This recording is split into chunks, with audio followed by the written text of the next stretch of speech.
Si Mami naman, may pagmamalaki ko si Daddy dahil si Iko Dahil ikaw ang pinakasalan ko.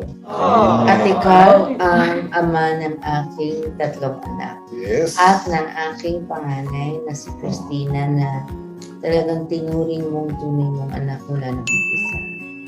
Pinagmamalaki ko na ang pinili ko na maging ama ng aking mga anak ay isa sa may pinakamabubuting pagkatao sa mundong ibabaw. Amen talaga yun. I know. Amen. Amen. Ay! Kasi yun lang na medyo nagkukulang ngayon dahil busy ka. Kaya bago ko kunin ni Lord, huwag mo kalimutan. I know. Amen. Amen. Ay! Kasi yun lang na medyo nagkukulang ngayon dahil busy ka. Kaya bago ko kunin ni Lord,